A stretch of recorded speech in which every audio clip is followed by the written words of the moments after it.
So Andy, I'm also curious, you've been in the industry over 40 years. You've seen some of the most difficult times and also you've seen, some industries that are like absolutely booming right now, like PepsiCo and food and beverage.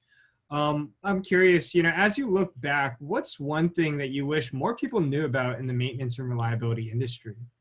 Yeah, well, this is really easy to answer this one. So for a start, operations, we need to talk to operations people more. So if we sit in a maintenance department or engineering department, um, it's almost like yin and yang. You've got operations and engineering sitting here and here, and never the two shall come together. Well, we need to share with operations that we enable their productivity.